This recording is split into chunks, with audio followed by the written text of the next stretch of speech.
जय हिंद दोस्तों, प्यारे बच्चों। तो ये हमारा लेक्चर नंबर 4 है स्ट्रेट लाइन का यार। ठीक है, इससे पहले हम 3 लेक्चर ले चुके हैं, बखूबी हम लोगों ने निपटाया है, और ऐसे नहीं कॉन्सेप्ट वाइज। ठीक है, तो आज नंबर है हमारा एक्सरसाइज 10.2 का। ठीक है, यहाँ क्वेश्चन नंबर हम लोग सीधा 1 to 11 ही कर लेते हैं। ठीक है, कोई दिक्कत वाली बात नहीं है, यहाँ पर 1 to 11 कर लो। क्लियर? तो 1 to 11 हम लोग क्वेश्चन करने वाले हैं इसमें एक्सरसाइज 10.2 में। ओके, तो चलिए शुरू करते हैं बिना किसी देरी के। ठीक, हाँ, दूसरी चीज़ ये कि स्ट्रेट लाइन के जो बाकी 4 लेक्चर हैं उनको देख कर आओगे, तभी आप यहाँ पर बेहतर परफॉर्म कर पाओगे। ठीक है, तब मेरी गारंटी है कि आप बेहतर परफॉर्म कर पाओगे। इसके अलावा मैं कह नहीं सकता हूँ, अगर सीधा डायरेक्ट आते हो तो देखो यार कुछ समझ नहीं आएगा। क्लियर? इसीलिए हमने बड़े तरीके से पहले हमने थ्योरी के कवर करे दो, इसके बाद फिर हमने एक्सरसाइज करवाई है, तो आपको वहाँ पर एकदम से कॉन्सेप्ट क्लियर है, क्रिस्टल क्लियर है एकदम से। ठीक है, चलिए, तो क्या है क्वेश्चन हमारा? क्वेश्चन सही क्वेश्चन क्या कह रहा है? In question number 1 to 8 find the equation of line which satisfy the given conditions. चलो भाई, तो 1 से लेकर 8 तक क्या करना है आपको? लाइन की इक्वेशन फाइंड करनी है, और जो कंडीशन दे रखी है उसके हिसाब से सॉल्यूशन लिख लेते हैं अपना। तो सॉल्यूशन इज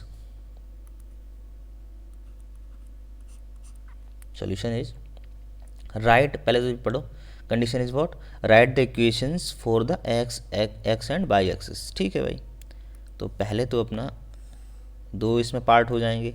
ठीक, बोलो हाँ कि ना? ठीक, तो इसके लिए पहले पार्ट के लिए हम क्या करते हैं अपना 4 एक्स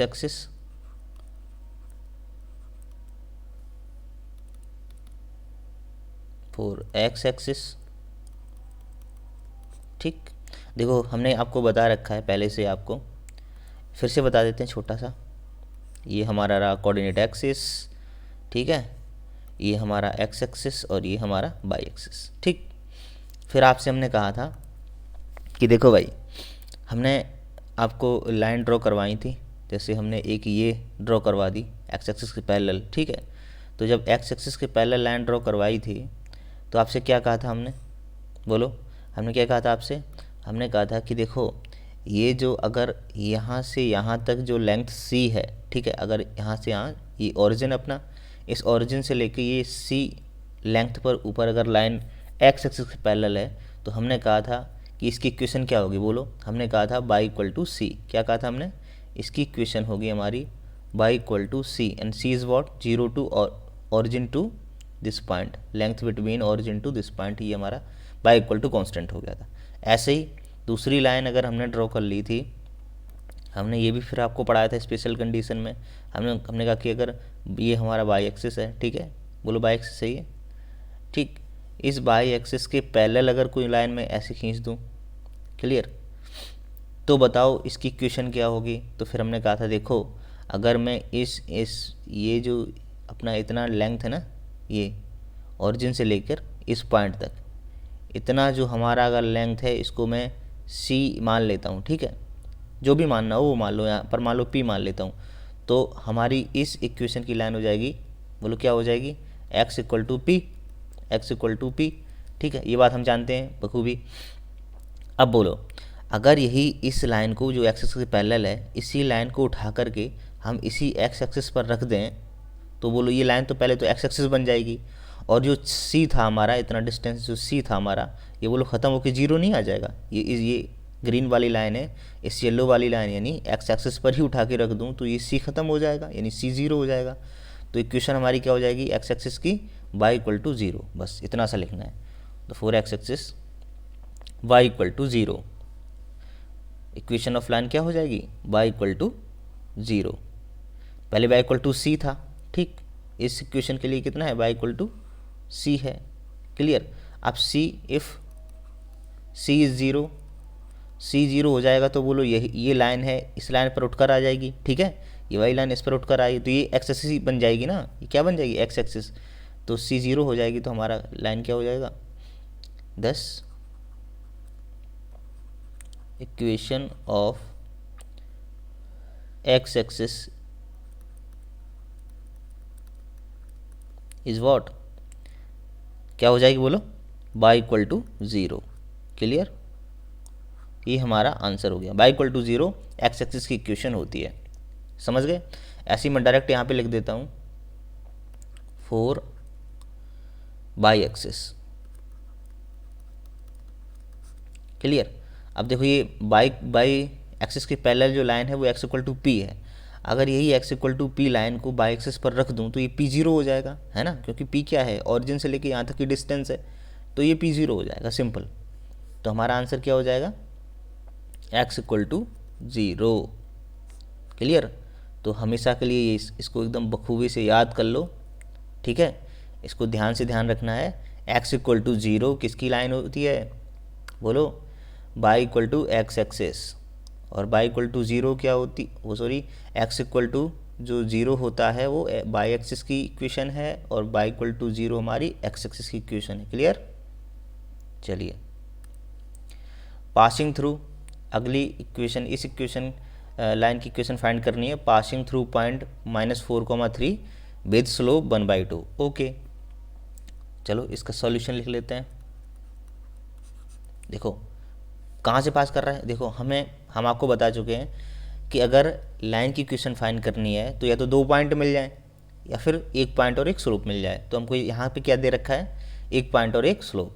तो कौन सी वाली, वो तो बोलो फॉर्म कौन सी लगेगी, तो 1 पॉइंट एंड 1 स्लोप क्या होती है, बोलो ज़रा, y minus y1 equal to m और x माइनस x1, बोलो यही तो लगेगी, जनरल इक्वेशन यही तो होगी। अब रख दो पॉइंट हमारा ये x1 और ये हमारा y1 है, और ये हमारा किसकी वैल्यू है, m की वैल्यू है, बस। तो y माइनस y1 कितना है, बोलो 3 है, इक्वल टू m कितना है, 1/2 है, और x माइनस x1 है, तो x माइनस x1 कितना है हमारा, -4, ठीक है, -4 हो गया। तो y माइनस 3 इक्वल टू 1/2, और ये हमारा x प्लस 4, ख़त्म। अब 2 का मल्टीप्लाई इसमें करा दो, इसमें इधर।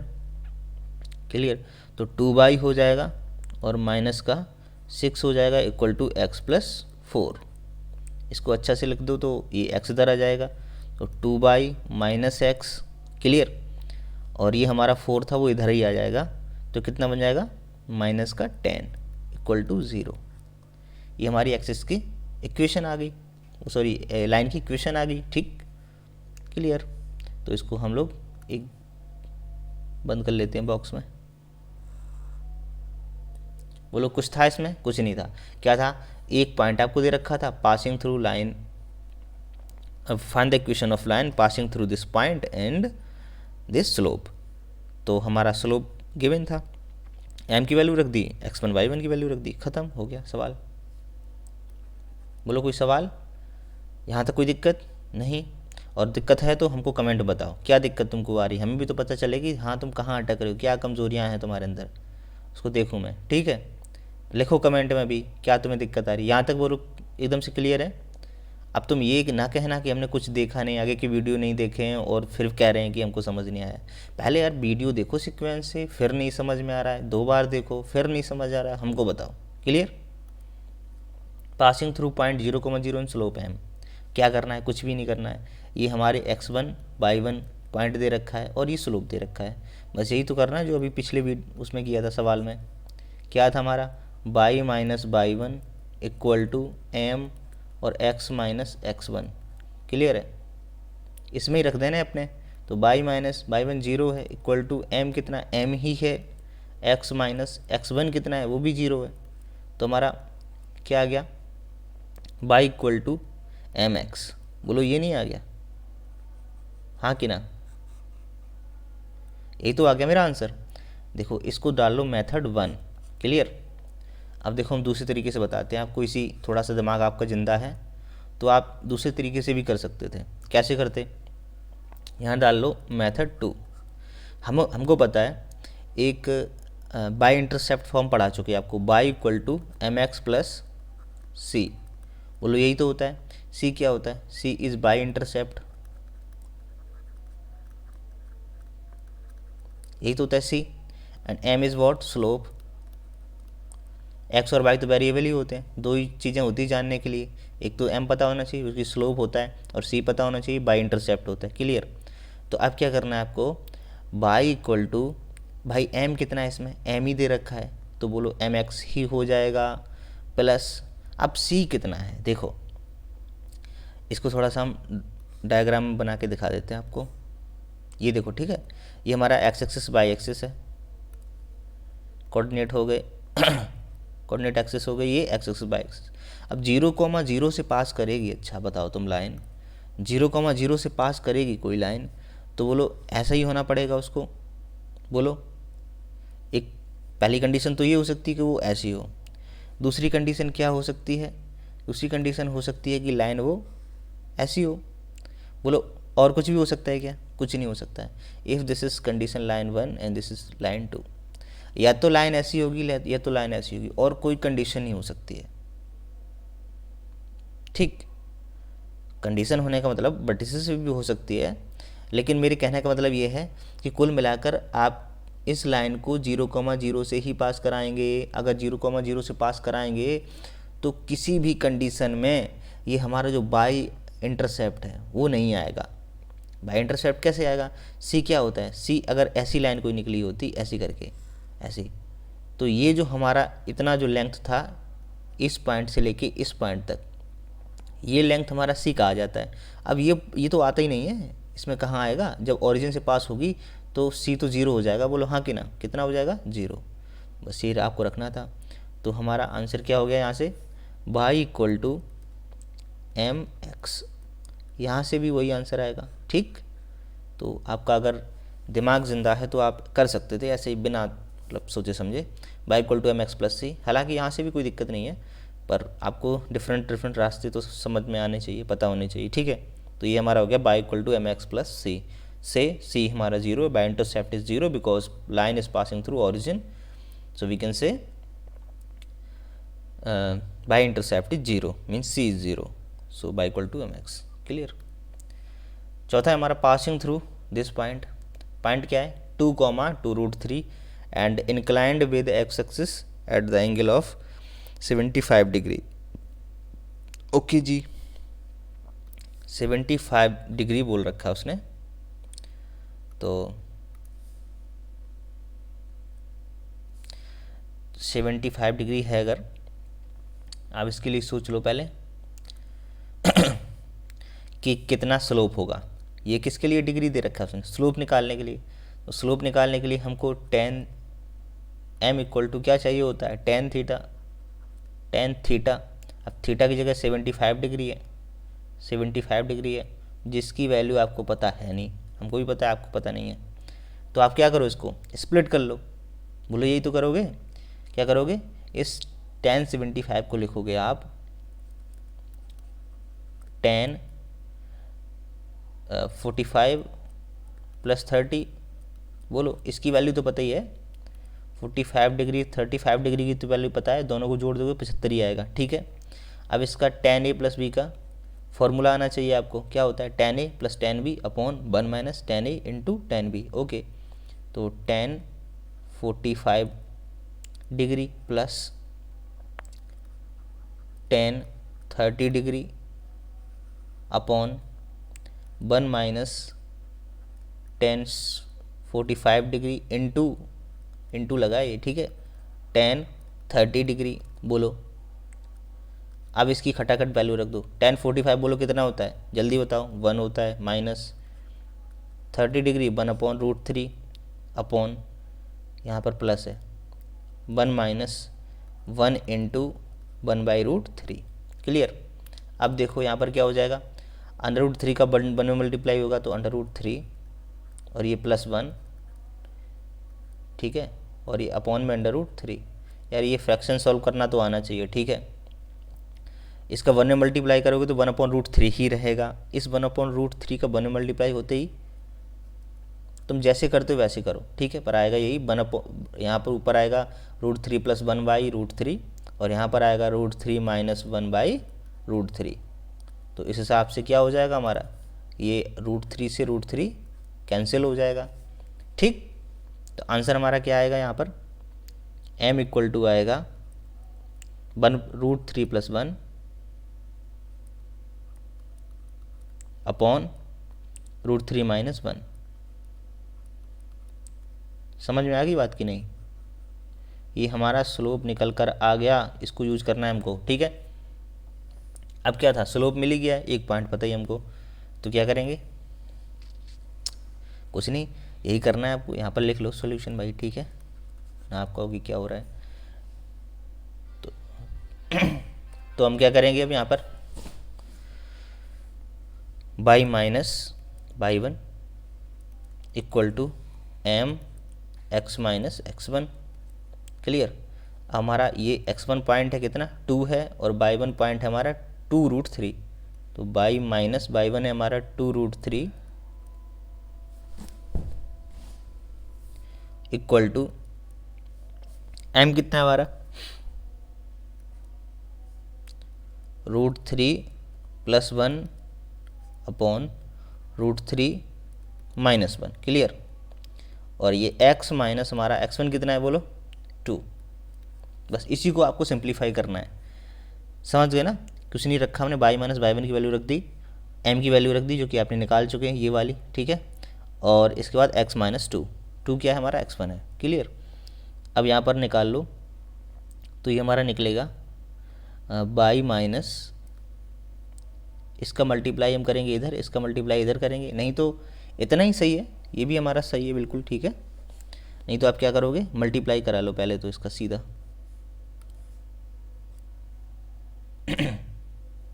इसको 2 भागों में डिवाइड कर देते पहले तो,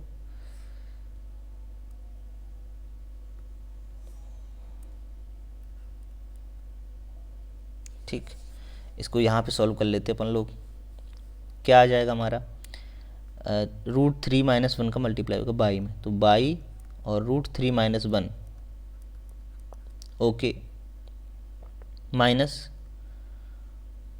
इसका मल्टीप्लाई करेंगे तो क्या आ जाएगा, 2 × √3 का मल्टीप्लाई √3 में होगा, कितना होगा बोलो, कितना होगा, माइनस का ये हो जाएगा हमारा -6, बोलो 6 ही तो होगा, क्योंकि √3 का मल्टीप्लाई √3 में 3 आ जाएगा, × 2 6 आएगा। ठीक, अब क्या होगा हमारा, माइनस इसका मल्टीप्लाई -1 में करेंगे तो प्लस का 2√3। क्लियर, इक्वल टू ये हमारा हो जाएगा, x का मल्टीप्लाई हो जाएगा √3 + 1 में, √3 + 1 एंड माइनस 2 का मल्टीप्लाई इसमें करेंगे तो हमारा 2√3 आ गया, -2√3। देखो -2 का मल्टीप्लाई नहीं करेंगे, इसमें करेंगे ना एक बार, क्योंकि √3 + 1 पूरे का मल्टीप्लाई x में होगा एक बार, और एक बार -2 में हो गया, तो x मल्टीप्लाई तो हमने करा दिया। अब माइनस का जब 2 का कराएंगे तो माइनस का 2√3 इधर आएगा और माइनस का 2 इधर आएगा। क्लियर, अब इनको सिंप्लीफाई कर लो, देखो चाहे तो इस लाइन को हटा ही लेते हैं, इसका कोई मतलब नहीं है,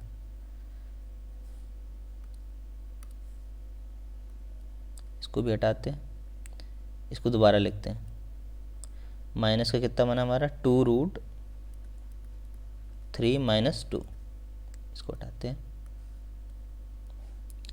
अब देखो क्या क्या ट्रांसफ़र कर सकते हैं हम लोग x और y को एक तरफ बुला लो। ठीक है, तो y बना हमारा √3 - 1 और माइनस का x √3 + 1।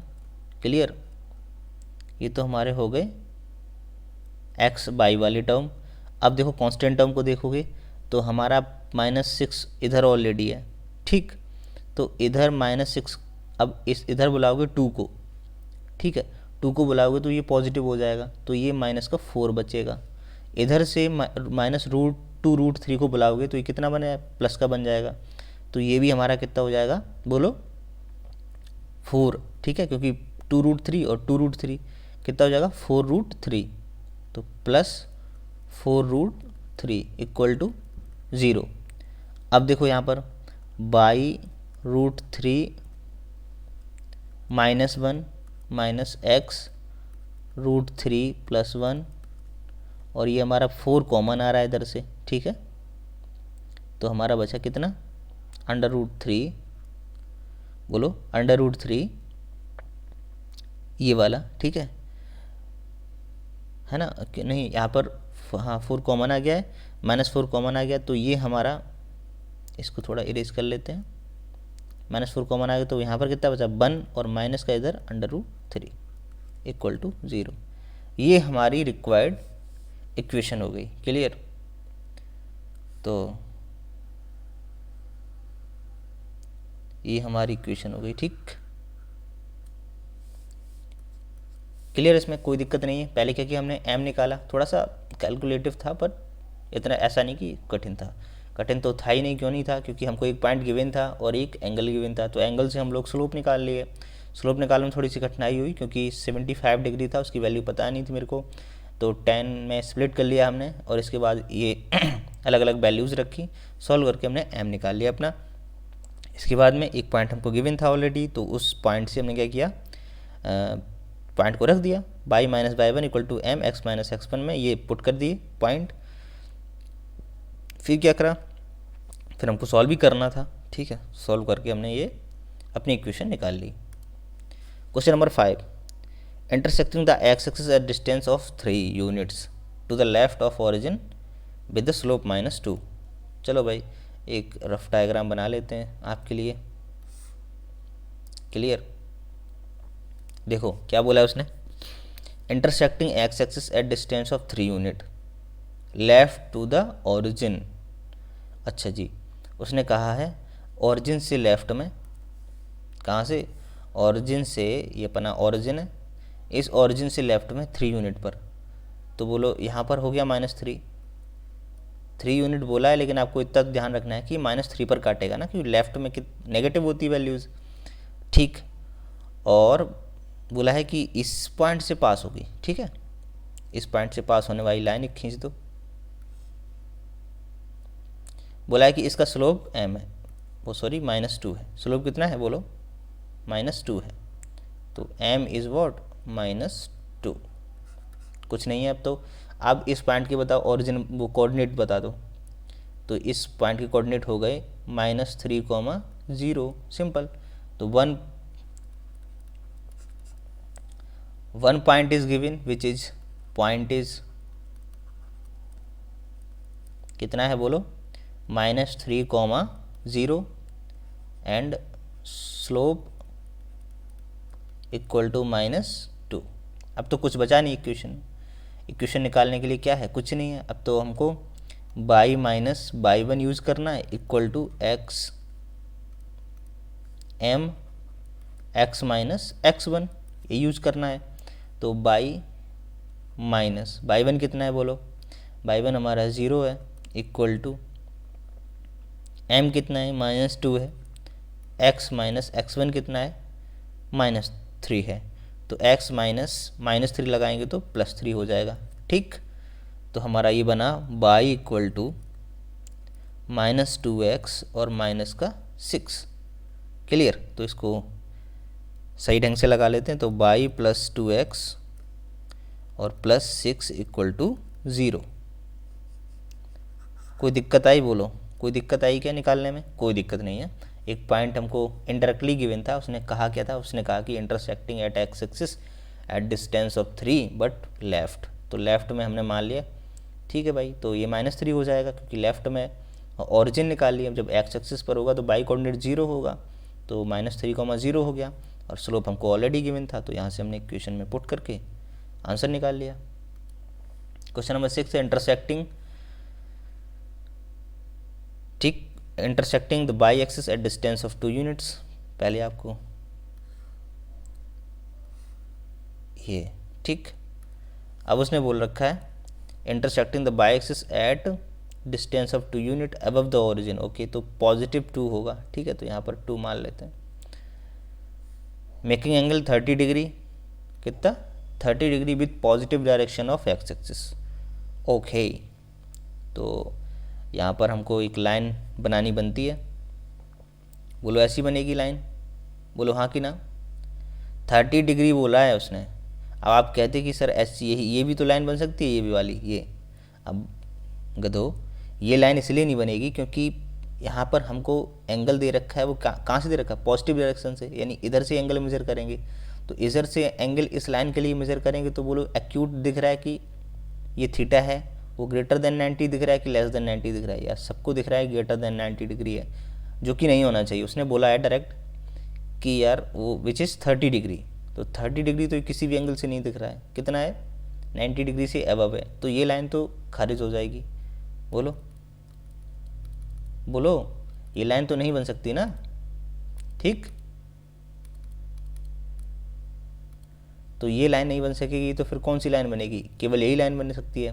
तो इतना एंगल हमारा 30 डिग्री दे रखा है, ये वाला एंगल कितना है 30 डिग्री, ठीक है। अब हम लोग आसानी से कर सकते हैं, इस पॉइंट के कोऑर्डिनेट कितने हो जाएंगे बोलो, ये जो 2 दे रखा है यूनिट, इसके कोऑर्डिनेट क्या हो जाएंगे 0,2, क्योंकि एक्स एक्सिस पर 0 चले हैं और 2 बाई पर 2 पॉजिटिव 2, तो m हमारा यहाँ से निकल आएगा। स्लोप m कितना हो जाएगा बोलो, tan 30 डिग्री विच इज़ 1/√3। तो m की वैल्यू तो हमको मिल गई कितनी 1/√3, और 1 पॉइंट इज़ वॉट 0,2। अब कुछ नहीं सवाल में, y one equal to m x minus x1। अब रट गई होगी ना ये इक्वेशन, अब रट गई होगी, हमने कहा था ना धीरे धीरे प्रैक्टिस करोगे तो रट जाएगी। Y one equal to m x minus x1, तो रख दो। पॉइंट हमारी क्या है, x1 हमारा 0 है, बाई वन हमारा 2 है, तो बाई -2 इक्वल टू m बोलो कितना है 1/√3, x माइनस x1 कितना है 0 है, क्लियर। तो ये हमारा हो जाएगा 3 का √3 का मल्टीप्लाई इधर होगा दोनों में, तो बाई√3 -2√3 equal to x, clear. So we are transferring x left hand side, बाई√3 -x and -2√3 equal to 0, which is my required equation।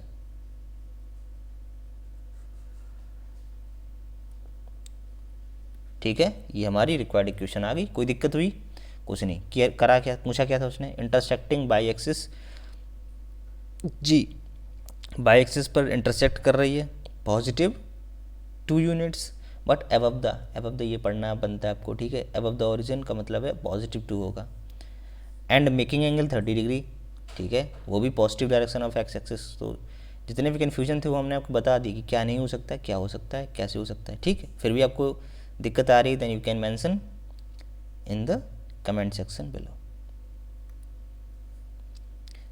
Passing through the point -1,1 and 2,-4, clear.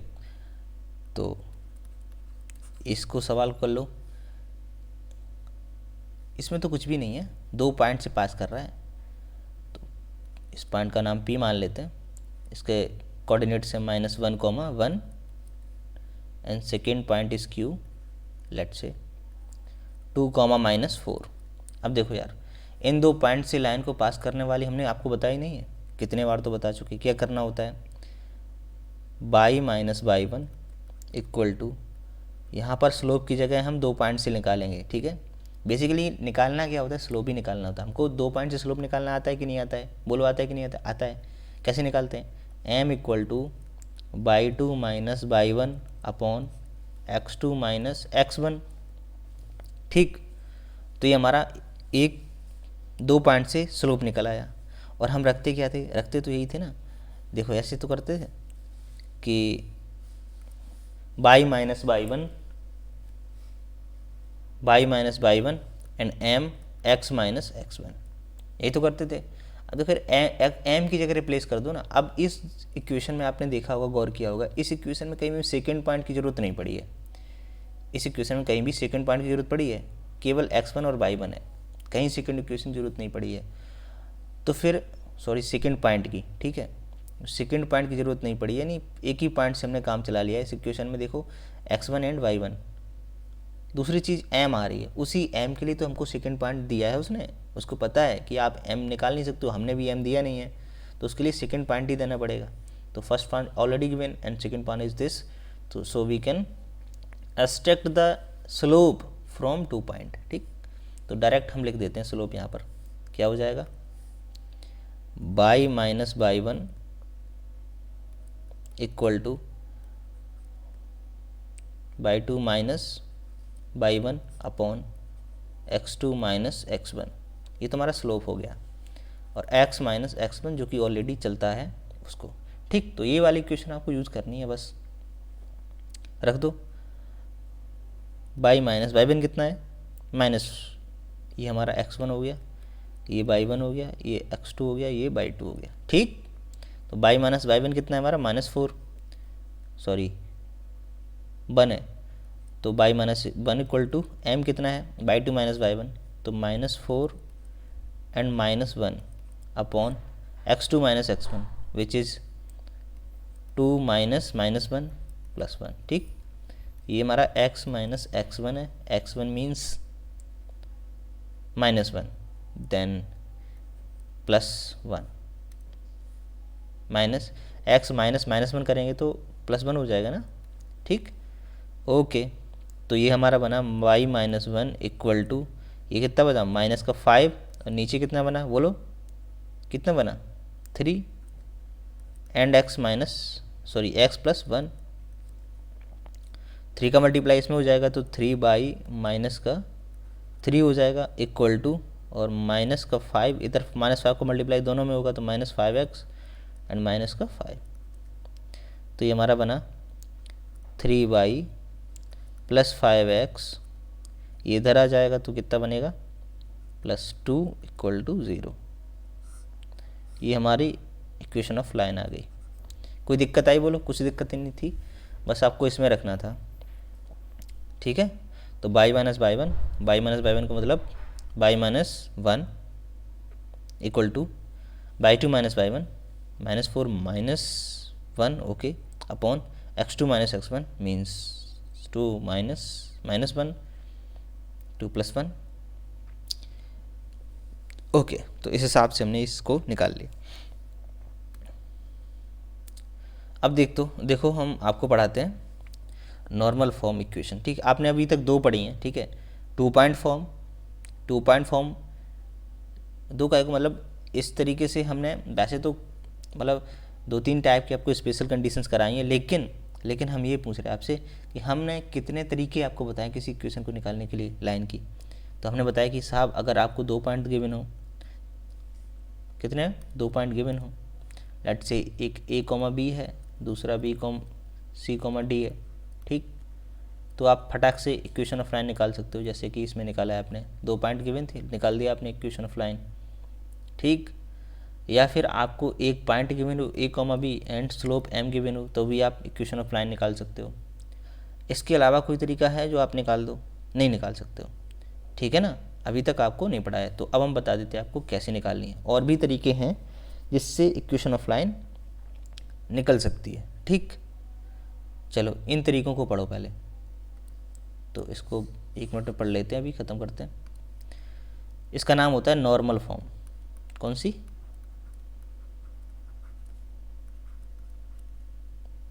Normal form equation. क्या होता है, देखो यहाँ पर हमने आपके लिए ये डायग्राम बना रखे हैं ऑलरेडी, तो मेहनत ज़्यादा करनी नहीं पड़ेगी।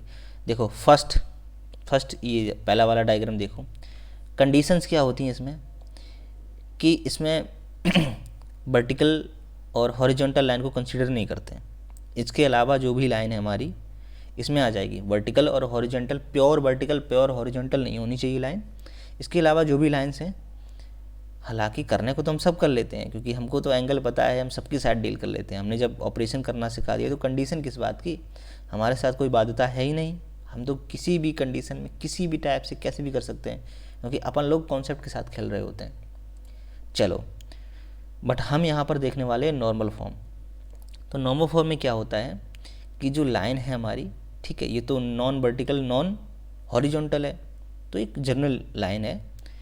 फिर उस लाइन में क्या है कि इस लाइन से आपको क्या करना है, परपेंडिकुलर फ्रॉम ओरिजिन लेना है, ठीक है। इस ओरिजिन से परपेंडिकुलर डाला उस लाइन पे, ठीक। तो हमको चाहिए क्या होता है, अब जब परपेंडिकुलर डाल दिया तो बोलो ये वाला एंगल कितना, ये 90 बन गया, ये एंगल कितना बन गया 90 डिग्री, और यहाँ से परपेंडिकुलर डाला तो ये भी 90 बन गया, तो इधर भी 90 है, बोलो इधर भी 90 है, ठीक। समझ गए ना मेरी बात को? ओके, तो इतना बात समझते हो, आपने फिजिक्स में पढ़ा होगा, यहाँ पर कंपोनेंट बनते हैं, बोलो बनते हैं कि नहीं बनते हैं, समझ गए? तो जब कंपोनेंट बनते थे तो हमारा एक हॉरिजॉन्टल कंपोनेंट आता था, तो इधर से हमारा अगर इस वाले यहाँ पे नामकरण दे देते हैं, इस वाले ट्रायंगल को बाहर निकालते हैं,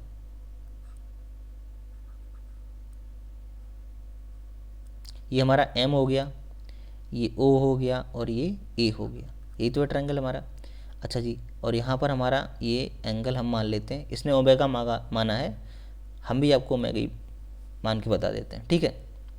अच्छा जी, तो हमको ये पता है, ये वाला जो हाइपोटेन्यूस है ये हमको ऑलरेडी पता है, P ये पता होना चाहिए, ठीक है। परपेंडिकुलर डिस्टेंस पता होनी चाहिए P, क्लियर। तो ये पता है हमको। अब देखो, अगर हमको इन दोनों, ये हमारा परपेंडिकुलर और ये हमारा बेस, तो परपेंडिकुलर और बेस की अगर रिलेशन निकालना है तो कोई हमको नॉन चीज़ पता होनी चाहिए, है ना, तभी तो निकाल पाएंगे।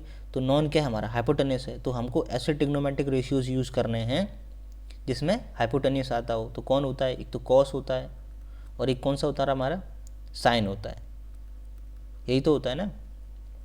तो कॉस थीटा इक्वल टू हमारा होता है कॉस ओमेगा, यहाँ से हो जाएगा कितना, पर बेस अपॉन हाइपोटेन्यूस। तो बेस हमारा कितना है, बोलो बेस OM है, तो OM अपॉन हाइपोटेन्यूस कितना है, P है, क्लियर, समझ गए ना। तो अब इसको थोड़ा इरेज कर देते हैं, तो OM बराबर क्या आ जाएगा, बोलो P कॉस ओमेगा, ये आ जाएगा कि नहीं आ जाएगा, बिल्कुल आ जाएगा, समझ गए। एक तो ये हमारा कंपोनेंट हो जाता था, फिजिक्स में हो जाता था जब हम लोग क्या नाम, प्रोजेक्टाइल मोशन पढ़ रहे होते हैं। प्रोजेक्टाइल मोशन करते समय, जैसे हम यहाँ पर बना के दिखाएं आपको, ये प्रोजेक्टाइल मोशन है, यहाँ पर कि कोई बॉल जा रही, तो ये हमारी इनिशियल वेलोसिटी u हुआ करती थी। तो u के दो कंपोनेंट नहीं काटते थे, u cos theta with this angle is theta, तो हम कहते थे u cos थीटा, और ये हमारी वर्टिकल, ये हॉरिजॉन्टल स्पीड हो गई वेलोसिटी, और ये हमारी हो गई वर्टिकल वेलोसिटी, जो कि हमारे u sin थीटा हुआ करती थी, यही तो हुआ करती थी। तो बेसिकली u के दो पार्ट थे ना, किसके थे, इस u इनिशियल वेलोसिटी के दो कंपोनेंट हम, एक horizontal pure horizontal component and pure vertical component. कुल मिलाकर के अगर ये लाइन ऊंची भी उठ रही है, सॉरी ये गेंद है ना, ये प्रोजेक्टाइल मोशन में ये जो गेंद होती है ये ऊंची भी उठ रही है और आगे भी बढ़ रही है, इसका मतलब ऊंचा उठाने के लिए कौन जिम्मेदार है, u sin थीटा, और आगे बढ़ाने के लिए कौन जिम्मेदार है, u cos थीटा, समझ गए।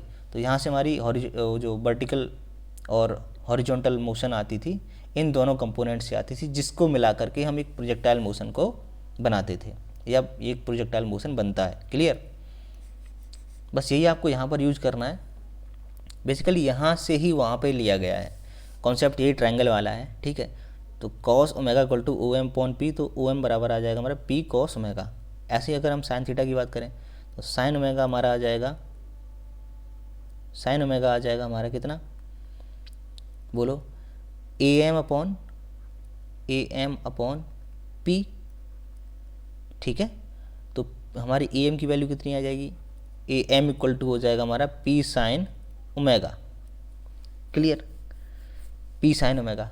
तो हम लोग ये जानते हैं। तो कुल मिलाकर के हमारा जो हॉरिजॉन्टल कंपोनेंट होता है वो हमेशा कॉस थीटा होता है, और वर्टिकल कंपोनेंट हमारा साइन थीटा होता है। बस इसी कॉन्सेप्ट को आपको यूज़ करना है, ठीक है, इसी कॉन्सेप्ट को आपको यूज़ करना है। और इस ट्रायंगल के लिए फिगर फर्स्ट,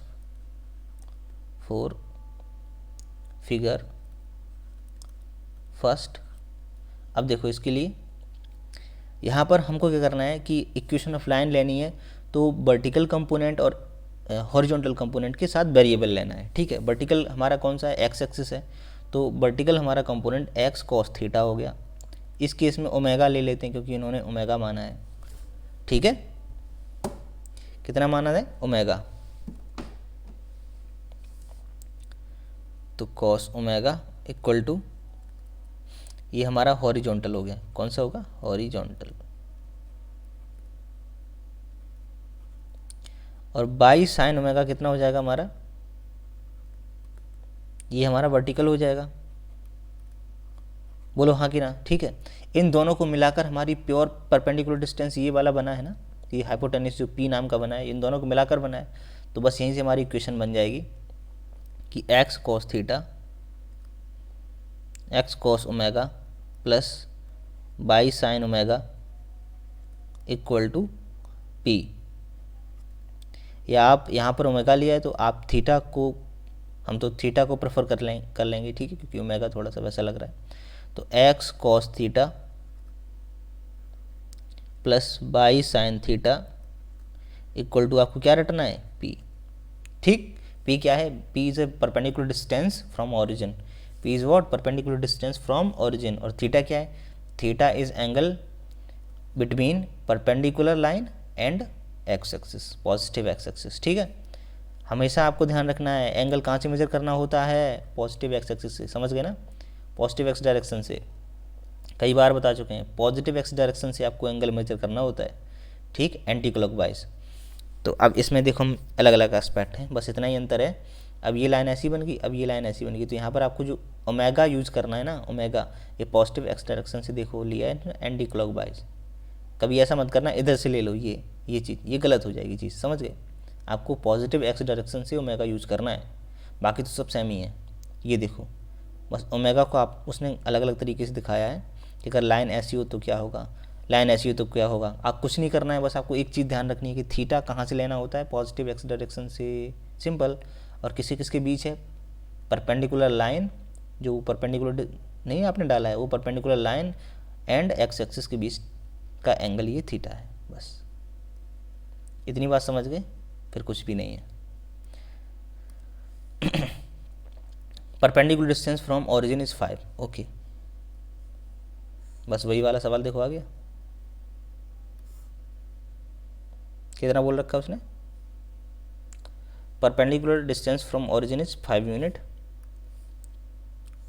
तो इस टाइप का होगा, और ये वाली जो उसने डिस्टेंस बोल रखी है, दिस इज़ 5 यूनिट, कितनी है, 5 यूनिट है। चलो भाई, ये 5 यूनिट तो हो गई, लेकिन ये ध्यान रखना कि ये हमारा जो एंगल है, ये वाला एंगल, इसकी वैल्यू बोल रखी है कि नहीं, पॉजिटिव एक्स एक्सिस इज 30, ये ध्यान रखना है, and angle made by perpendicular, angle made by perpendicular, इस परपेंडिकुलर और एक्स एक्सिस, पॉजिटिव एक्सिस के बीच कितना एंगल है, 30। यहाँ पर तो ये बहुत मलाई सा दे रखा है, कोई दिक्कत नहीं है, कभी इधर उधर करे तो आपको कभी भटकना नहीं है, ये ध्यान रखना है कि एक्स एक्सिस से, पॉजिटिव एक्स एक्सिस से उस परपेंडिकुलर, जो परपेंडिकुलर डाला है ना, ये वाला परपेंडिकुलर 5, इसके बीच का एंगल होता है, ठीक। तो बस लगा दो, तो हमारा जनरल इक्वेशन क्या होती है, x cos theta plus y sin theta equal to p, तो एक्स कॉस थीटा कितना है हमारा, 30 डिग्री है, plus y sine 30 degree equal to p कितना है, परपेंडिकुलर डिस्टेंस 5। अब x इंटू √3/2 हो जाएगा, अरे cos 30 की वैल्यू पता है कि नहीं पता है, कितना हो जाएगा, √3/2 प्लस बाई इंटू साइन 30 की वैल्यू 1/2 इक्वल टू 5। अब ये अपॉन 2 दोनों में कॉमन लेके 5 में मल्टीप्लाई 10 हो जाएगा, तो ये हमारा बना x√3 plus by equal to कितना, 10। ये अपन का आंसर आ गया, ठीक है, ये हमारा आंसर हो गया, क्लियर। कुछ इसमें था, कुछ नहीं है, 1/2 कॉमन लेके 5 में मल्टीप्लाई 10 हो गया, और यहाँ पर x√3 हो गया, यहाँ पर बाई हो गया, क्लियर। अगला क्वेश्चन देखो, the vertices of a triangle PQR, this okay, find the equation of median through vertex R। अच्छा जी, तो कोई जनरल ट्राइंगल है, हमको पता नहीं ये कैसा है, राइट एंगल ट्राइंगल है, इक्विलेटरल ट्राइंगल है, हमको कुछ नहीं पता है, हमको सिंपल एक ट्राइंगल बनाना है, हम नहीं जानते ये कैसा है। ठीक है,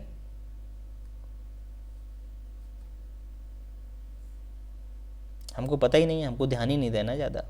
ठीक है, एक ट्राइंगल है, इसके क्या हैं vertices, P Q R, P Q R. P के हैं पॉइंट 2,1 एंड क्यू के हैं -2,3 एंड आर इज़ 4,5। ये हमारे पॉइंट हैं। उसने बोला है कि find the equation of median through vertex R, यानी ये जो यहाँ से मीडियन डालेगा, ये समझ गए। अब मीडियन का मतलब है सामने वाली लाइन को दो भागों में विभाजित कर देगा, यही तो करेगा। मीडियन क्या करेगा, ये जो यहाँ पर मान लेते हैं एम, तो आर एम की, तो पूछा क्या है, फाइंड आर एम, है ना। क्या पूछा उसने, find equation of line R M, ये तो पूछा है, यही पूछा है उसने। अब देखिए, उसने बोला है कि इस आर, यही तो बोला था कि ये हमारा एक ट्रायंगल बन गया पी क्यू आर, और आर को पकड़ लो वर्टेक्स, वहाँ से सामने क्या डाल दो, क्या डाल दो, मीडियन डाल दो। ठीक है, तो सामने वाली लाइन को दो भागों में बराबर बराबर इंटरसेक्ट करेगा, यानी तो हमको इंटरसेक्शन फार्मूला आना चाहिए। इंटरनल इंटरसेक्शन फार्मूला क्या होता है, बोलो। अगर कोई एक लाइन है, यहाँ पे सीख लो जल्दी से, यहाँ पर एक लाइन है, ठीक है, और ये m/n में डिवाइड हो रही है, ये हमारा इंटरनल डिवीज़न है। ठीक है, कौन सा है, इंटरनल डिवीज़न। इंटरनल डिवीज़न का फॉर्मूला हमारा हो गया, ये पॉइंट हमारा हो गया अगर x1/1 और ये पॉइंट हमारा x2/2 हो गया, तो बोलो देखो कैसे करते हैं, पता है। इंटरनल डिवीज़न के दो पॉइंट आएंगे, पहला कोऑर्डिनेट क्या आएगा, देखो पहला आएगा ऐसे, ये ध्यान रखा करो, इसमें क्रॉस मल्टीप्लाई होता है हमेशा, ऐसे करके ऐसे करके, बस इतना ध्यान रखो, इतने से आप समझ में आ जाओगे। ठीक है, इतने समझ जाओगे कि चल क्या रहा है। हालांकि होता तो इसमें एक एक करके है, लेकिन बस इतना इस कैंची से ध्यान आ जाएगा कि करते क्या है। एम का मल्टीप्लाई हमेशा x2 में, शुरू कहाँ से करना है, शुरू m से करना है, समझ गए, शुरू m से करना है। m का मल्टीप्लाई सेकंड कोऑर्डिनेट में, तो अभी हम x कोऑर्डिनेट निकाल रहे हैं, तो x2 में मल्टीप्लाई होगा, तो m इंटू x2 हो गया। ठीक, और इंटरनल में हमेशा प्लस लगाते हैं। ठीक, और अब n बचा, तो n का मल्टीप्लाई किस में हो जाएगा, x1 में हो जाएगा, अपॉन में n m+n लिखते हैं। ये हमारा x कोऑर्डिनेट निकल आया। ऐसे ही y कोऑर्डिनेट निकालने के लिए m/2 करेंगे एंड प्लस n/1 करेंगे अपॉन m+n। ठीक है, समझ गए, m+n हो गया। ये हमारा इंटरनल डिवीजन का फॉर्मूला है, एकदम से ध्यान कर लो, यही है यहाँ, ये करना है यहाँ पर। ठीक है, अब देखो मैं यहाँ से आपको दिखाता हूँ एक चीज़, कि अगर मान लो इस इंटरनल डिवीज़न में m और n को मैं इक्वल कर दूँ, अगर ये हमारा पॉइंट है m, अगर ये मिड पॉइंट है, कौन सा पॉइंट है, मिड पॉइंट है, तो वो लोग दोनों ही जो ये इतनी डिस्टेंस यहाँ से p से m और m से q बराबर होनी चाहिए, समझ गए ना। क्योंकि अरे भाई दो भागों में बराबर बांट रहा है, मीडियन है, समझ रहे ना। मीडियन है तो दो पी क्यू को किस में करेगा, दो भागों में डिवाइड करेगा, और डिवाइड करेगा तो ये m हमारा मिड पॉइंट हो जाएगा, कौन सा हो जाएगा, मिड पॉइंट हो जाएगा। तो P M equal to P Q हो गई हमारी, समझ गए। तो m यहाँ पर ये रेशियो m/n था, अब m/n नहीं बचा, अब क्या बन गया, m/m या n/n, कुछ भी, समझ गए। तो अब यहाँ पर इसमें देखो लगाते हैं mx2 प्लस mx1, क्योंकि अब m और m बराबर हो गए, मेरी बात समझ रहे हो ना, क्योंकि ये मिड पॉइंट है तो दोनों हमारा जो रेशियो है काटने का वो बराबर हो गया, upon m+m comma m/2 plus m/1 upon m+m। तो ये हमारा बन गया, देखो m कॉमन ले लिया, तो ये हमारा बना x2 plus x1 upon 2m comma m common ले लिया तो by 2 plus by 1 upon 2m। अब दोनों ही केस में, दोनों ही कोऑर्डिनेट में हमने m को कैंसिल करते हुए देख लिया। यहाँ पे m बोलो बचा है क्या? नहीं बचा। क्या बचा है? x2 plus x1 upon 2 comma by 2 plus by 1 upon 2। अब देखो यहाँ पर 2-3 बातें सीखने की हैं कि जब कभी भी इंटरनल डिवीज़न हो और वो दोनों भागों को बराबर बराबर बांट रहा हो, समझ गए ना। m/n का मतलब तो ये था कि m आगे पीछे कहीं भी हो सकती है और दोनों का रेशियो अलग अलग है, तब तो हमें m/n ले लिया किसी भी जनरल केस में। लेकिन स्पेशल केस अगर ये है कि जो पॉइंट इंटरनल डिवाइड कर रहा है वो दोनों भागों को बराबर बराबर बांट रहा है, तो इसका मतलब रेशियो भी बराबर होना चाहिए। तो हम कुछ भी ले लेते हैं, m/m n/n। ये सोचने की बात है कि जो फाइनल हमारे पॉइंट आ रहे हैं उनमें m और n तो है ही नहीं, यानी जिस रेशियो में बांट रहा है उसका कोई रोल नहीं है लास्ट में। बोलो m कहीं आ रहा है? यहाँ पर नहीं आ रहा है। यहाँ आ रहा है? नहीं आ रहा है। इसका मतलब तुम कुछ भी ले लो, यहाँ पर सेम लेना पड़ेगा आपको बस। समझ गए? 1 ले लो, n ले लो, 2 ले लो, कुछ भी ले लो, आंसर आपका सही आएगा। तो क्यों ना हम अपनी सहूलियत के हिसाब से लें, ये बात सोचने की है। ठीक है, तो पहली बात तो ये हो गई कि आप कुछ भी ले सकते हैं अगर m इज़ मिड पॉइंट दोनों भागों के बराबर बराबर बांट रहा है, तो इंटरनल डिवीज़न में आप रेशियो कुछ भी मान सकते हैं। तो हमेशा आप क्या मानेंगे? 1 मानेंगे। क्या मानेंगे? बोलो 1 मानेंगे, क्योंकि हमको पता है कि फ़र्क ही नहीं पड़ रहा है ना, यहाँ पे कोई फ़र्क नहीं पड़ रहा है। m तो लास्ट में आ ही नहीं रहा है। बोलो आ रहा है क्या? यहाँ पे आ रहा है? नहीं आ रहा है। So basically last point is free from m। समझ गए? Free from what? m या n या कुछ भी रेशियो। ठीक, तो पहली बात तो ये हो गई कि हम जब मानेंगे, अगर डायरेक्ट नहीं कर पाते हैं तो मानेंगे तो 1 मान लेंगे अगर ये मिड पॉइंट है। दूसरी बात कि अगर हम थोड़े से भी होशियार हैं तो इस रिजल्ट को याद कर लेंगे। क्या कर लेंगे? x2 plus x1 upon 2 by 2 plus by 1 upon 2। तो जब कभी भी मिड पॉइंट हो तो x के दोनों कोऑर्डिनेट जोड़ के आधा कर दो और बाई के दोनों कोऑर्डिनेट को जोड़ के आधा कर दो, तो ये हमारा मिड पॉइंट निकल आता है। देखो यहाँ से यही तो है, x2 plus x1 upon 2 by 2 plus by 1 upon 2। Clear? तो m के पॉइंट बोल दो, यहाँ से डायरेक्ट बोलना, दोनों के कोऑर्डिनेट ऐड करके घटाना है। तो x कोऑर्डिनेट पकड़ो, पहले 2 है और -2 है, दोनों को ऐड करोगे कितना आएगा? 0। 0.2 0। ओके, अब देखो बाई कोऑर्डिनेट पकड़ोगे तो 1 और 3 है, दोनों कितना हुआ ऐड करके? 1 + 3 अपॉन 2। तो ये कितना, हम डायरेक्ट 1 बाई कितना 2 नहीं लिखते? 1 + 3 4 अपॉन 2 का मतलब 2। क्लियर है कि नहीं है? कितना हो गया? 2। तो हम लिख ही देते हैं आपसे यहाँ बराबर 0,2। ठीक है भाई, चलो इसको भी लिख देते हैं तो आपको समझ में कम से कम आता रहेगा। ये कैसे बना हमारा? 2 - 2 अपॉन 2, तो हमारा ये 0,2 आ गया। क्लियर है? अब देखो आगे पॉइंट हमारे क्या क्या हैं। पॉइंट हमारे हैं 2 1, यहाँ पर पॉइंट लिख लेते हैं अपने। पॉइंट है हमारे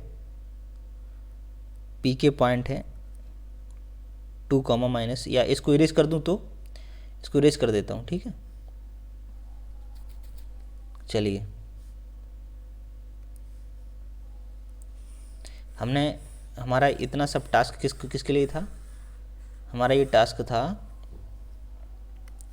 इस m के पॉइंट निकालने के लिए, क्योंकि भाई rm हम तभी फाइंड कर सकते हैं जब या तो rm का हमें स्लोप पता हो और एक पॉइंट r का पता ही हमको। ठीक है, जो कि पता नहीं, तो स्लोप हमको पता नहीं है तो हमको 2 पॉइंट पता होने चाहिए। तो 2 पॉइंट निकालने के लिए हमने 0,2 निकाला है। तो find the equation of rm, यहाँ से हम एक हमारा r का पॉइंट मिल गया हमारा 4,5 और m का पॉइंट मिल गया हमारा 0,2। तो अब इक्वेशन ऑफ लाइन निकाल दो rm का, बाई माइनस ये हमारा x1 बाई 1 और ये x2 ये बाई 2, बाई माइनस बाई 1 हमारा कितना 5 हो गया, इक्वल टू m। अब बोलो m क्या होगा? बाई 2 माइनस बाई 1 यानी 2 - 5 upon x2 - x1 0 - 4 x - x1 यानी x - 4। बाई -5 इक्वल टू, यहाँ से कितना आ जाएगा -3, और -3 अपॉन -4, यही तो हुआ, और x -4, तो इस माइनस से माइनस ये प्लस हो जाएगा, 3/4, 4 का मल्टीप्लाई 4 हो जाएगा, माइनस का 20 हो जाएगा, ठीक। 4 का मल्टीप्लाई दोनों में इधर होगा, इक्वल टू 3 का मल्टीप्लाई इधर, तो 3x माइनस का 12। तो अब इसको सही से लिख लो, तो 4 एंड -3x, एंड ये इधर आ जाएगा, तो बोलो कितना बचेगा, माइनस का 8, है ना, 20 ये और ये प्लस का, तो कितना हो जाएगा माइनस का 8 इक्वल टू 0। ये देखो हमारी इक्वेशन RM की निकली है, कितनी, किसकी, RM की निकल कर आ गई। क्लियर, ये हमारा क्वेश्चन नंबर 9 फिनिश होता है। देखो हमने कैसे किया था, पहले हमको पता था PQR दे रखा है कि ट्राइंगल, फिर उसने कहा कि थ्रू R से R को वर्टेक्स लेके वहाँ से आपको एक मीडियन डालना है, तो सामने वाली लाइन को हमको पता है कि इंटरनल बाइसेक्ट कर दिया, वो भी इक्वल डिवीज़न में, इक्वल रेशियो में, ठीक है। अब इक्वल रेशियो में डिवाइड किया, तो उसके लिए फिर हमने बड़ी 2-3 चीज़ें आपको काम की बता दी थी यहाँ से, है ना, वो आई हो आपने नोट कर लिया होगा वो सब, ठीक है। इसके बाद आसानी से, अगर वो आपको पहले से ही पता था तो 1 सेकंड का काम था, क्या, 2 + 2 - 2 को ऐड करके आधा करना था, और 1 और 3 को ऐड करके आधा करना था। वो सब हमने आपको इसीलिए बताया ताकि आगे आप कम से कम कहीं और मिले ये सवाल तो, या कहीं और ये चीज़ अटके तो कम से कम आप कर सको, ठीक है। वहाँ फिर आप m+n लगाओगे या कुछ और करोगे तो दिक्कत आएगी, ठीक है। एक बार हम निपट लेते हैं थोड़ा टाइम देके, लेकिन बार बार वो नहीं करते हैं, समझ गए, okay. Find the equation of line passing through this point the perpendicular to through this and this, okay. तो क्या करना है आपको, एक लाइन की इक्वेशन फाइंड करनी है which is passing through -3,5 and perpendicular to इस लाइन। अच्छा जी उसने बोला है कि 2,5 एंड -3,6 से बनी लाइन के परपेंडिकुलर है और -3,5 से पास हो रही है, जो लाइन की इक्वेशन हमसे पूछी है वो। अच्छा जी, तो पहले ये बताओ, क्या हमको वो लाइन भी निकालने की ज़रूरत है जिसके परपेंडिकुलर है, यानी 2,5 - 3,6 से पास होने वाली लाइन की इक्वेशन फाइंड करने की ज़रूरत है? बताओ, आपसे पूछ रहा हूँ, बताओ क्या ये लाइन फाइंड करने की ज़रूरत है जिसके परपेंडिकुलर है? उसने पूछा है कि एक लाइन फाइंड कर दो जो -3,5 से पास हो रही है और ये 2,5 एंड -3,6 के परपेंडिकुलर है। तो बताओ ये 2,5 एंड -3,6 से पास होने वाली लाइन हमको पता करनी पड़ेगी, निकालनी पड़ेगी क्या? आंसर इज़ नो, नहीं निकालनी पड़ेगी। हमको सिर्फ इसका यूज क्या करना है, स्लोप का यूज करना है, क्योंकि परपेंडिकुलर टू दिस लाइन, तो ये लाइन निकालने की ज़रूरत नहीं है। सवाल पढ़ो, हमको लाइन तो दूसरी निकालनी है, तो इस लाइन का हमको सिर्फ तो स्लोप यूज करना है। क्या करना है? Slope use. तो इसका स्लोप निकाल दो। क्लियर? तो स्लोप m, स्लोप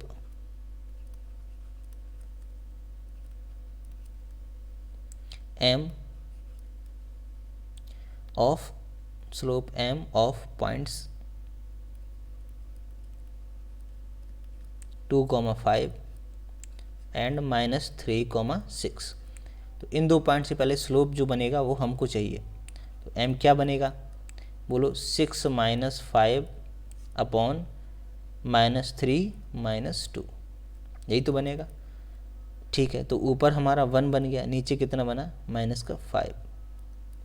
ठीक, तो m हमारा आ गया 1 अपॉन -5। अब हमको पता है कि ये जो स्लोप है वो find the equation of line passing through this point. तो अब जो हमको लाइन फाइंड करनी है, ठीक है जी, जो लाइन हमको फाइंड करनी है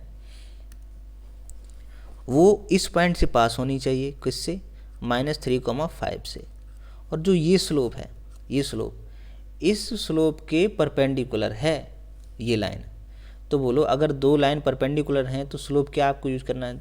तो इसके लिए पहले यहाँ पर मान लो लेट, ये थोड़ा हमने इधर कर दिया, ये पोर्शन आप इधर लिख लेना और ये पोर्शन इधर लिख लेना, ठीक है। तो आप क्या करोगे, let slope of required line is m dash. क्या मान लिया हमने, let slope of required line is m dash है, और जो दे रखी है लाइन उसका स्लोप एम है। तो हम यहाँ से लिखेंगे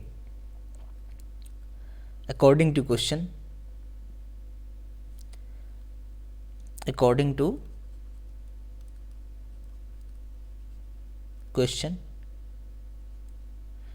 to question is what, m into m dash equal to -1, क्योंकि पता है हमको क्वेश्चन ने दे रखा है कि ये लाइन, ये स्लोप और ये स्लोप परपेंडिकुलर आपस में, तो परपेंडिकुलर स्लोप के लिए कंडीशन क्या है हमारी, दोनों स्लोप का मल्टीप्लाई -1 होना चाहिए।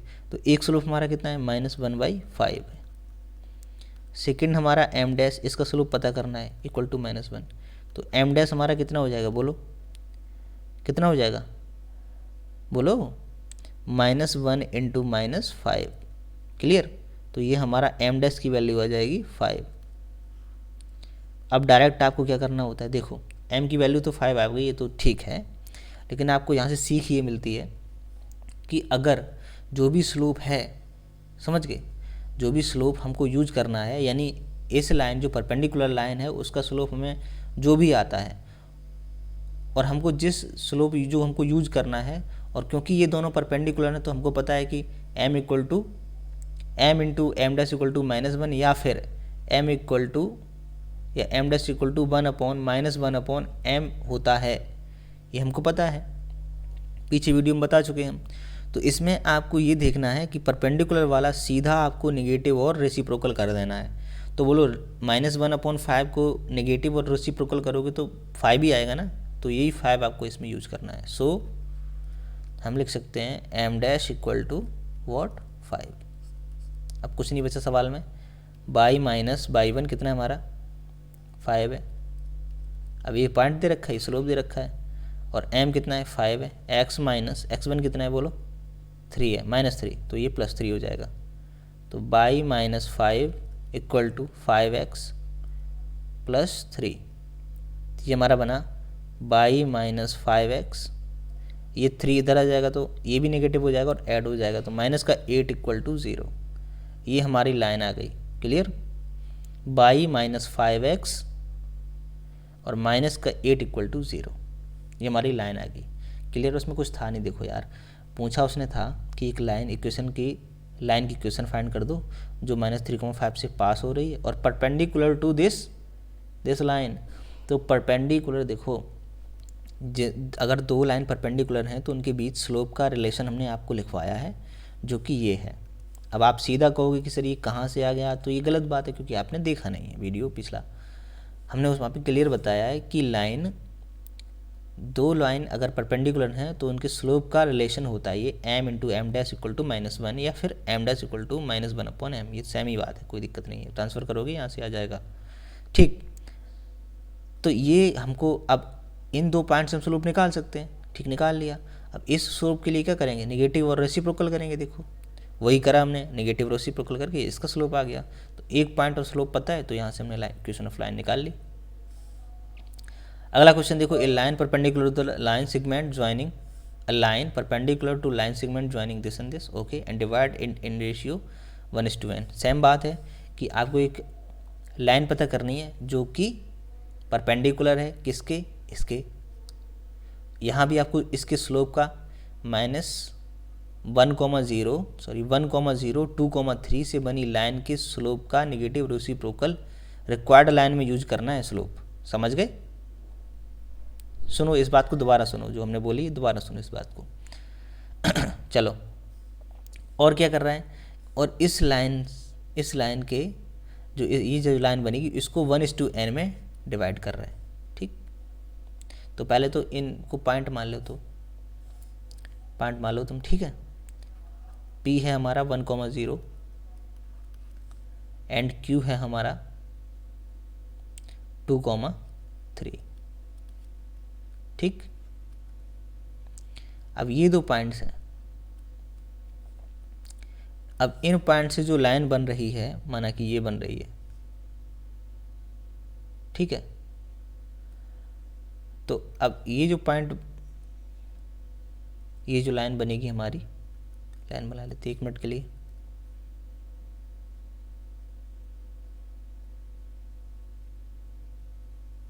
अरे क्या कर रहे हो, चलो छोड़ो। ये हमारी लाइन बन गई, ठीक है। उसने बोला है कि इस लाइन को ना 1:n में डिवाइड कर रही है वो लाइन, ठीक। ओके जी।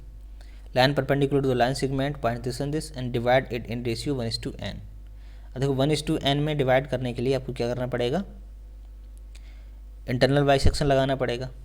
तो इंटरनल बाइसेक्शन पहले यूज कर लो। रेशियो कितना बताया है, 1:n। इसके पॉइंट हम पी क्यू हो गया, ये हम m मान लेते हैं, ठीक। इसके बताओ कोऑर्डिनेट क्या हो जाएंगे, जल्दी बताओ। m के कोऑर्डिनेट क्या हो जाएंगे, यहाँ पर वो मिड पॉइंट नहीं है, क्योंकि अब देखो 1:n है, यानी अलग अलग रेशियो में बांट रहा है। मिड पॉइंट होता तो डायरेक्ट हम क्या करते, x के कोऑर्डिनेट जोड़ के आधा कर देते, y के जोड़ के आधा कर देते, पर ऐसा यहाँ पर नहीं करना है। क्या करना है, m 1 है, n है, तो m का मल्टीप्लाई पहले हम x2 में करते हैं। तो हमारा ये x1 है, ये y1 है, ये हमारा x2 है और ये y2 है। क्लियर। तो m यानी 1 into x2 2 upon plus n into x1, तो n इंटू 0 अपॉन क्या हो जाएगा 1 प्लस n, क्योंकि m प्लस n होता है 1 प्लस n, कॉमा। अब देखो 1 इंटू y2 3 है, प्लस n इंटू y1। अरे यार ये यहाँ पर हमने लोगों ने थोड़ा सा गलत कर दिया, क्योंकि x1 हमारा 1 था, ठीक है। तो 1 इंटू x2 2 हो गया, 1 इंटू 2 हो गया, प्लस n इंटू x1, तो यहाँ पर 1 होगा, ठीक, 1 होगा। अब सही है। तो यहाँ पर हमारा हो जाएगा n into y1 0 upon 1 plus n। अब कोऑर्डिनेट यहाँ से क्या आ जाएंगे, सिंप्लीफाई होके 2 into 1 2 plus 0 0 plus n n upon 1 plus n, comma 1 into 3 3 और n into 0 0 upon 1 plus n। Clear. ये हमारे m के पॉइंट आ गए, ठीक, m के ये पॉइंट आ गए। अब तो हमको केवल एक चीज़ और चाहिए, क्या, इन दोनों से बनी स्लोप, इन दोनों पॉइंट से बना स्लोप चाहिए। स्लोप हमारा क्या हो जाएगा, m equal to y2 minus y3 यानी 3 माइनस 0 अपॉन 2 माइनस 1, तो ये बचा 3 अपॉन 1 मीन्स 3। तो m हमारा यहाँ से 3 आ गया। अब इसका हमको निगेटिव रेसिप्रोकल यूज करना है, क्योंकि परपेंडिकुलर है लाइन दोनों, है ना। रिक्वायर्ड लाइन है वो इस लाइन के तो परपेंडिकुलर है ना, तो हमको ये स्लोप थोड़ी यूज करना है, इसका नेगेटिव और रेसिप्रोकल यूज करना है। अब नीचे यहाँ पे लिख लो आप, क्या लिखोगे, let slope of required line is m dash, so m dash equal to what, -1 by 3 हो जाएगा। ये बात समझ गए ना कैसे आई, क्योंकि हमको पता है m डैश इक्वल टू हो जाएगा -1 by m। ये यहाँ पे लिख लो, चूँकि m dash equal to -1 by m। Clear. क्या, क्यों ऐसा हो गया, क्योंकि दोनों लाइन परपेंडिकुलर है। परपेंडिकुलर के लिए हमको कंडीशन पता है कि एक दूसरे का स्लोप नेगेटिव रेसिप्रोकल होता है, ठीक। इसका 3 था तो इसका -1/3 हो गया। अब ये स्लोप हमको पता ही है और पॉइंट गिवन है, तो लाइन निकाल देते हैं फटाफट। y1 कितना है बोलो, ये है 3/1 plus n equal to m कितना है -1 by 3 and x minus x1 कितना है 2 plus n upon 1 plus n. इसको सिंप्लीफाई करना है आपको। कैसे करोगे सिंप्लीफाई? देखो 1 प्लस एन ये है, तो इसका पहले तो मल्टीप्लाई करा दो ऊपर, तो ये हमारा कितना बन जाएगा 3y। ओके, और इसका मल्टीप्लाई इसमें भी करा सकते हैं हम, तो ये हमारा 3y और 1 प्लस एन का भी मल्टीप्लाई बाई में होगा तो 1 प्लस एन हो जाएगा, और माइनस का 3 का मल्टीप्लाई 3 में होगा तो 9 हो जाएगा अपॉन 1 प्लस एन। दोनों काम इकट्ठा कर दिए हमने, ठीक है। इक्वल टू ये x नेगेटिव हो जाएगा और ये पॉजिटिव हो जाएगा, और x का मल्टीप्लाई किस में होगा 1 प्लस एन में होगा, क्योंकि ये x minus 2 plus n upon 1 plus n, इस फ्रैक्शन को भी हमको सॉल्व करना है और ये नेगेटिव को भी अंदर करना है। तो हमारा माइनस का x और 1 plus n plus 2 plus n upon 1 plus n. अब 1 प्लस एन दोनों जगह ख़त्म हो जाएगा, ठीक। होगा क्या? होगा ये बेसिकली n है, n होगा ये कि यहाँ पर हम आप लिख सकते हैं कि 3 एंड 1 प्लस एन, इधर माइनस का जो x था वो इधर आ जाके प्लस x हो जाएगा, and which is 1 plus n. Okay, और ये हमारा जो 2 था वो इधर आके कितना हो जाएगा, बोलो? 2 इधर आके हो जाएगा हमारा माइनस, तो माइनस 9 और 2 क्या हो जाएगा, माइनस का 11 एंड माइनस का n इक्वल टू 0। ये हमारी इक्वेशन ऑफ लाइन आ गई। कोई दिक्कत? कोई दिक्कत नहीं, बस आपको सॉल्व करना था थोड़ा सा। तो ये तो हमारा सवाल 11 हो गया। इतने ही आज करने वाले हम, ठीक है, क्लियर। देखो ये क्वेश्चन नंबर 10 था हमारा 9। अब यहाँ तक आपको जो भी दिक्कत आई हो, जो भी दिक्कतों का सामना करना पड़ा हो, बेसिकली वो तभी हो सकता है जब आपने पीछे वीडियो नहीं देखी हो, ठीक है। वरना आपको रियल में एक एक चीज़ हमने बड़े ढंग से समझाई है, ठीक है। और आई होप कि ये सारी बातें आप एकदम से क्रिस्टल क्लियर हो गया होगा, कोई भी इसमें किरकिराहट नहीं बची होगी। अगर हो तो ज़रूर कमेंट सेक्शन में बताओ कि आपको दिक्कत कहाँ फील हुई है, हमको भी तो पता चले कि आखिर कहाँ तुम दिक्कत फेस किए हो। दिक्कत आपको नहीं हो सकती, मैं गारंटी लेके कह रहा हूँ। कितने ढंग से हमने पिछले 3 लेक्चर कवर किए हैं, इसके बाद ये चौथा लेक्चर है, इतने ढंग से पढ़ाया है कि आपको दिक्कत हो ही नहीं सकती है। हुई है तो आप दोबारा देखो, नहीं होगी, हो ही नहीं सकती है। आपका दिमाग ज़िंदा है, आप हेल्दी हैं, नहीं हो सकती है दिक्कत, बस बात ख़त्म हो गई, ठीक है। तो ये क्वेश्चन नंबर 4 है, 3 है, बड़े ढंग से आपको समझाया हर चीज़ को। तो आपकी ड्यूटी यही है बस, अगर आपको फ़ायदा हुआ है तो आप कम से कम 3 दोस्तों को रिकमेंड करेंगे वीडियो, ठीक है, समझेंगे, सीखेंगे और दिक्कत नहीं आएगी, ठीक है। आप डिसिप्लिन में चलेंगे, एक एक हर वीडियो को फॉलो करेंगे, देखेंगे, एक बार नहीं है दोबारा देखें। ऐसा हो सकता है कि एक बार चीज़ें क्रिस्टल क्लियर ना हो, हम दोबारा देखते तो आ ही जाता है, ठीक है, आना ही होता है। क्योंकि ऐसा तो है नहीं हमने कुछ भी बाईपास किया है तो नहीं आ रहा है, नहीं आया। बाईपास तो हमने कुछ भी किया ही नहीं है एकदम ढंग से, तभी हमारा इतना लंबा वीडियो खिंच जाता है, क्योंकि हम बड़े आराम से और अच्छी चीज़ बताते हैं और धीरे धीरे चलते हैं, ताकि आने वाले क्वेश्चंस में, आने वाले एक्सरसाइज में हम लोग महारत हासिल कर रहे हों, 12th में धूम मचा रहे हों। इस टाइप से हम लोग हर चीज़ करके चलते हैं, ठीक है। तो चलिए अगले फिर लेक्चर नंबर 5 में मिलते हैं, ठीक है। तब तक के लिए कीप लर्निंग और हमेशा बड़ों का सम्मान करिए, ठीक है। और भी ड्यूटीज़ होती हैं उनको ध्यान में रखिए, ठीक है। मिलते हैं फिर अगले वीडियो में, ओके।